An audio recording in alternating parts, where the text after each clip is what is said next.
నమస్తే సివాయిస్ న్యూస్ కి స్వాగతం. 28వ రోజు అంగన్వాడీ వర్కర్స్ నిరవధిక సమ్మె ఏలూరులో కలెక్టరేట్ వద్ద సమ్మె కొనసాగుతుంది. ప్రభుత్వం దిగి వచ్చే వరకు తగ్గేదే లేదు అంటున్న అంగన్వాడీ వర్కర్స్, ప్రభుత్వం మా డిమాండ్స్ ఒప్పుకుని మాకు సహకరిస్తే సహకరిస్తాము, లేదు అంటే రాష్ట్రంలో మేమేంటో వచ్చే ఎలక్షన్ లో ప్రభుత్వానికి తగిన బుద్ధి చెబుతాము అని డిమాండ్ చేశారు. అదే విధంగా సుప్రీంకోర్టు అత్యున్నత న్యాయస్థానం సుప్రీంకోర్టు ఏదైతే సర్వీస్ జగన్మోహన్ రెడ్డి గారి టీం అని ఆందోళన చేస్తున్నటువంటి పరిస్థితి. ఒక ముండోడిగా ఏలూరు జిల్లా ఏలూరులో అంగన్వాడీల నిరవధిక సమ్మె 28వ రోజు కొనసాగిస్తున్నారు. ప్రభుత్వం హుకుం జారీ చేసినప్పటికీ కూడా వారి విధులకు వెళ్లకుండా మా హక్కులు మేము పోరాడి తీరుతాం, ప్రాణత్యాగం చేస్తామనేది వారు ఈరోజు భారీ ఎత్తున ఏలూరులో చేస్తున్నారు. అయితే దానికి సంబంధించి వారు మాట్లాడినాం. చెప్పండి అమ్మా. నా పేరు అరుణ అండి, ఏలూరు. మరి గత 28 రోజులుగా మేము సమ్మె చేస్తున్నాము. సమ్మె నోటీసు మేము నవంబర్ 20న ఇచ్చాము.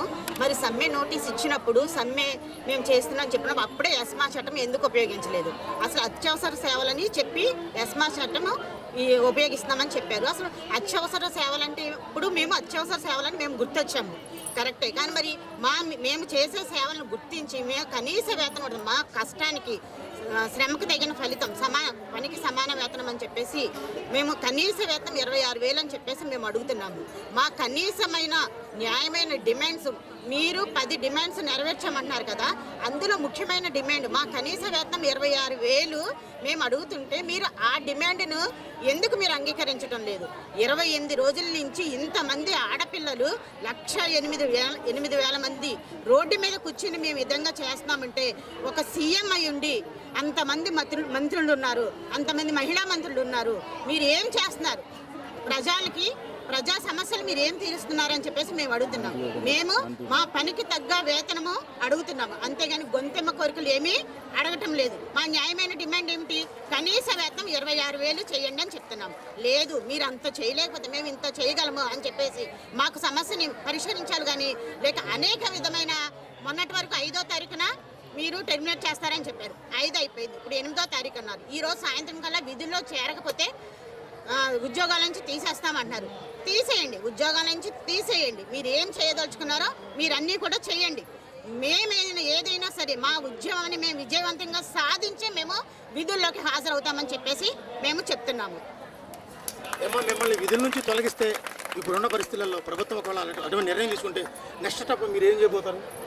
మమ్మల్ని తొలగిస్తారు, కరెక్ట్. మమ్మల్ని తొలగించిన తర్వాత మీరు ప్రజాస్వామ్యంలో మీరు ఎలా కొనసాగలుగుతారు? ఇంతమంది మహిళల్ని మీరు ఎలా తీయగలుగుతారు? మహిళల పక్షపాతి అని చెప్తున్నారు. నేను మాట ఇస్తానంటే మడమ తప్పనని చెప్పిన జగనన్న నువ్వు ఇవాళ ఏం చేసావు? ప్రతి ఒక్క కుటుంబంలో కూడా మేమందరం ఉన్నాము. ప్రతి ఒక్క కుటుంబంలో ఆంధ్రప్రదేశ్ ఎన్ని కుటుంబాలు ఉంటే అన్ని కుటుంబాల్లో మేము ఉన్నాము.